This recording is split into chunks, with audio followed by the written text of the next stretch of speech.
Praise the Lord. Today we shall read Matthew 11 verse 28. Come to me, all who are weary and burdened, and I will give you rest.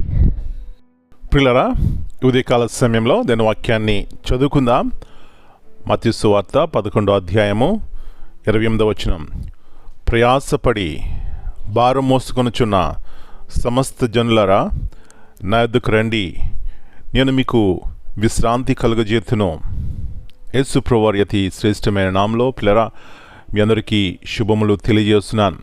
మరి యొక్క నూతన శ్రేష్టమైనటువంటి ప్రభు దినాన్ని మనం చూస్తున్నాం. ఇది దేవుని యొక్క కృప. దీని యందు మనం సంతోషించి ఆనందించాలి, ప్రభువారిని గణపరచాలి. మంచిది. ఈ లోకంలో మనం చూస్తే అనేకమైనటువంటి స్వరములు, పిలుపులు మనం వింటూ ఉంటాం. నేటి దినాల్లో ఈ టెక్నాలజీ ఎక్కువైన దినాల్లో మరి ఎక్కువగా అడ్వర్టైజ్మెంట్ చూస్తూ ఉంటాం. పిల్లరా, అనేకమైన సార్లు అవి చూసి విని చేసి మోసపోయి ఉంటాం.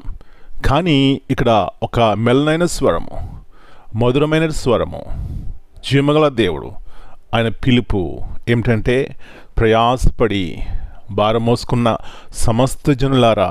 గల కారణం పిల్లరా, ఆయన అందరినీ ఒకే రీతిగా ప్రేమిస్తారు. రెండవదిగా చూస్తే ఆయన మన యొక్క నిజస్థితిని ఎరిగినటువంటి దేవుడు, మన హృదయాన్ని ఎరిగినటువంటి దేవుడు. మనం వెళ్ళే పరిస్థితి ఆయనకు తెలుసు.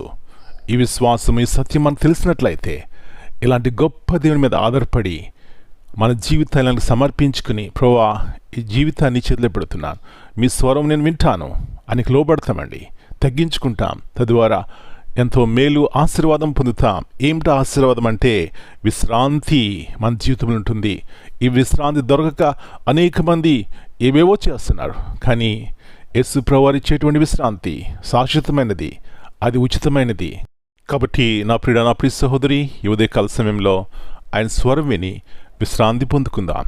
అలాంటి కృపను దేవుడు మనందరికీ దయచేయునుగాక. ప్రార్థన చేసుకుందాం. పరిశుద్ధమైన దేవా, సర్వలోకమును రక్షించటానికి యేసు ప్రభువా మానవ రూపుగా ఈ లోకములకు వచ్చినటువంటి తండ్రి, మీ పరిశుద్ధమైన నామమును బట్టి మీకు వందనాలు నాయనా. మరొకసారి ఈ ఉదయకాల సమయంలో మిమ్మల్ని జ్ఞాపకం చేసుకుంటున్నాం.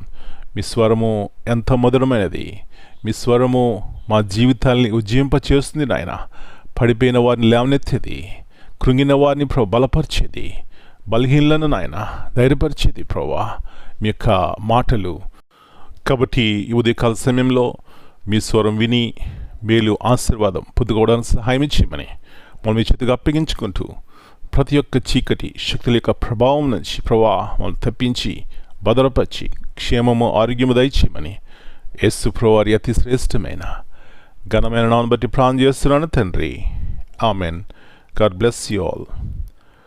My dear brothers and sisters, greetings in the precious name of our Lord and Savior, Jesus Christ. Here in Matthew verse 11 and verse 28, this verse is a compassionate invitation from Jesus to those weighed down by life's pressures, responsibilities and struggles. It reminds us that true rest is not merely physical relief, but spiritual renewal found in a relationship with Christ. Amen.